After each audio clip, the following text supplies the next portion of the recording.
Welcome to Substance TV, your source for the very best in video game reviews. I'm your host Brian.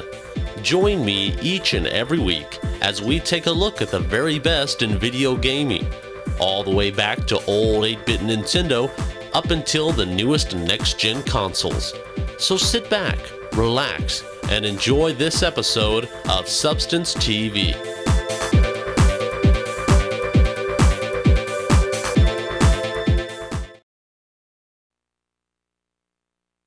Up for review first is Panzer Dragoon Orta for the Microsoft Xbox. This game was developed by Smilebit and published by Sega. Let's take a look at the game in action.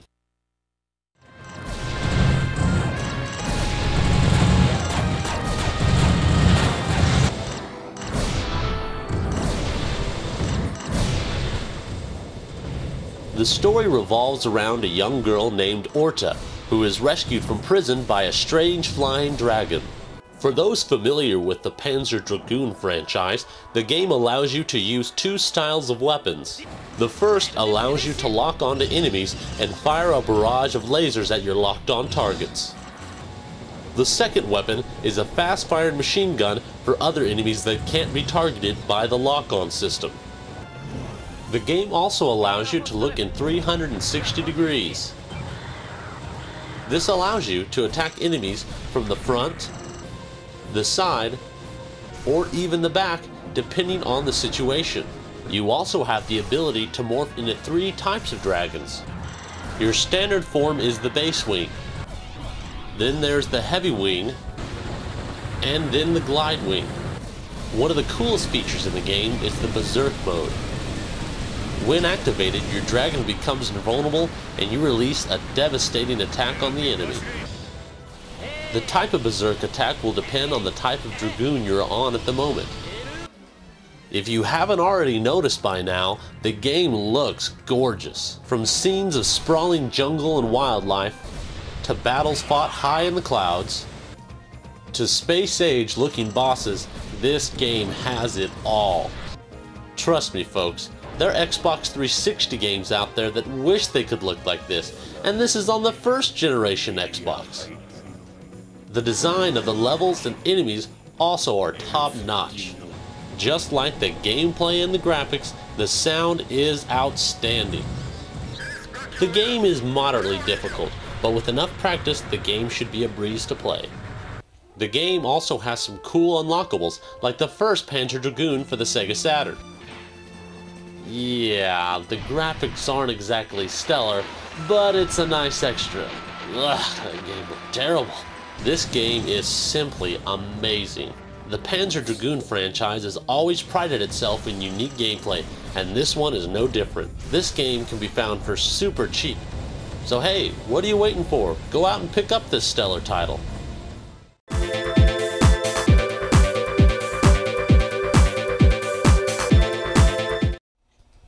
Let's keep things rolling with Gunstar Superheroes for the Game Boy Advance. This game was developed by Treasure and published by Sega. As always, let's get right into the thick of things.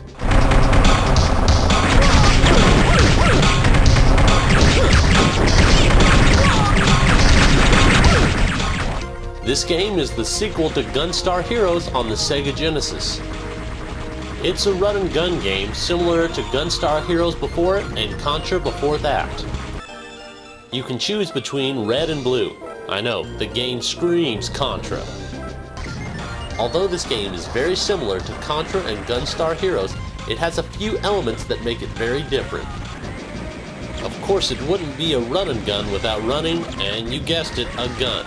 This game differs in that you get three types of guns to select on the fly. You've got your standard gun, a powerful flame gun, and last but not least, your chaser gun. Attacking the enemies will also charge the supercharge gauge. The characteristics of the supercharge are tied directly to the weapon you are using at the moment. But no matter what weapon you use, it can cause some serious damage. You also have an array of uppercuts, kicks, punches, and knife attacks to aid you in your quest. These are some of the best graphics I've seen on any Game Boy Advance game. The colors are bright and vivid, character sprites are animated and fun, and the scaling in this game will blow your mind. The level designs in this game also make it look really good. From your normal run and gun levels, to levels very reminiscent of Afterburner, and even a small shoot 'em up section thrown into the game, the levels are nice and varied. One of my favorite parts about the game is the boss battles. This is classic treasure, folks. The bosses are unique, fun, sometimes ridiculous, but always a blast to play. As far as difficulty goes, this one goes right in the middle. It's difficult enough to give you a challenge, but easy enough so you can get through the game without breaking your Game Boy.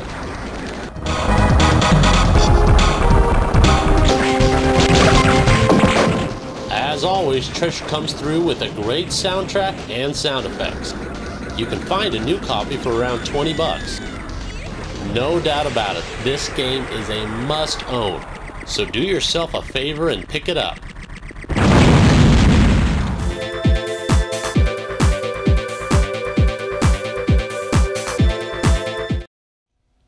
Last is ESP Galuda for the import PS2.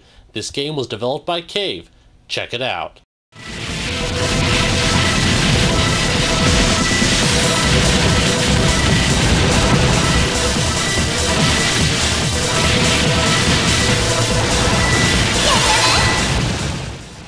Now I can already hear some of you saying, what the heck is ESP Galuda?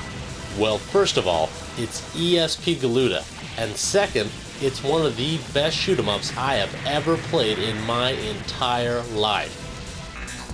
As with most shoot 'em ups, the game gives you a choice between characters. In this game, you get a choice between a male or a female character, each with their own distinct attributes. You can use your weapons in two ways, a rapid fire or a slow moving beam. One of the biggest elements in this game is the ability to change to a male or female counterpart of your player. Once in this other form, you're able to slow down time. But here's the cool thing, not only can you slow down time, but every time an enemy shoots off bullets and you kill them, those bullets turn into gold points. A really cool system. Now, if things are getting a little tough, you do have a bomb move which shoots off a huge laser bomb. Pretty cool attack. Well, as some of you might have already noticed, there are a lot of bullets in this game. So I don't think it's surprising when I say this game is referred to in Japan as a bullet hell game. You may also have noticed that the game is all in 2D. Now, for those of you who don't like 2D games, let me start this segment off by honestly and truly saying, shut it. First, this is a port of the arcade original, which in the arcades looked great, and this port is also phenomenal. Second, even if this game wasn't a port of an arcade original, this game still looks great.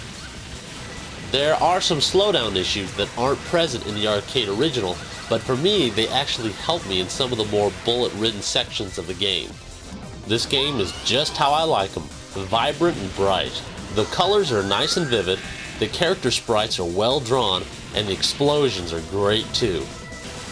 I also love the design of the characters, enemies, and especially the levels. It's got an old/futuristic steampunk kind of look, and I like that. If you need any more proof, check out the bosses in this game. Not only is that some good design, but it's just freaking cool.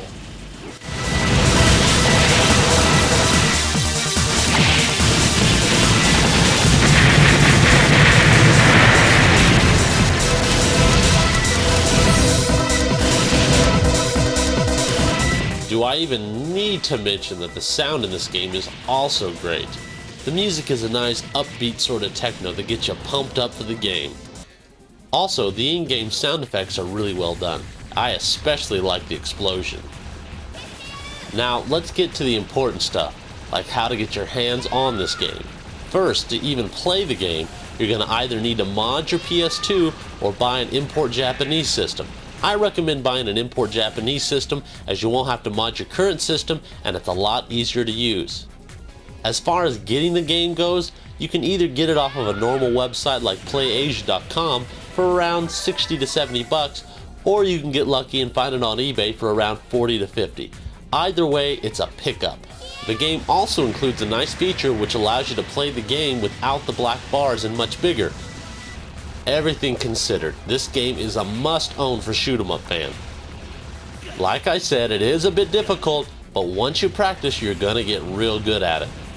Yes, this does take a little more work than going to your local GameStop to pick up the game, but once you get the system in the game, it'll be worth it.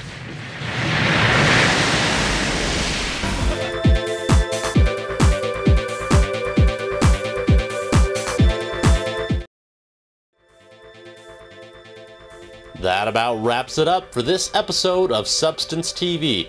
Check us out next week when we'll have even more reviews of great video games. Thanks for tuning in, and as always, game on.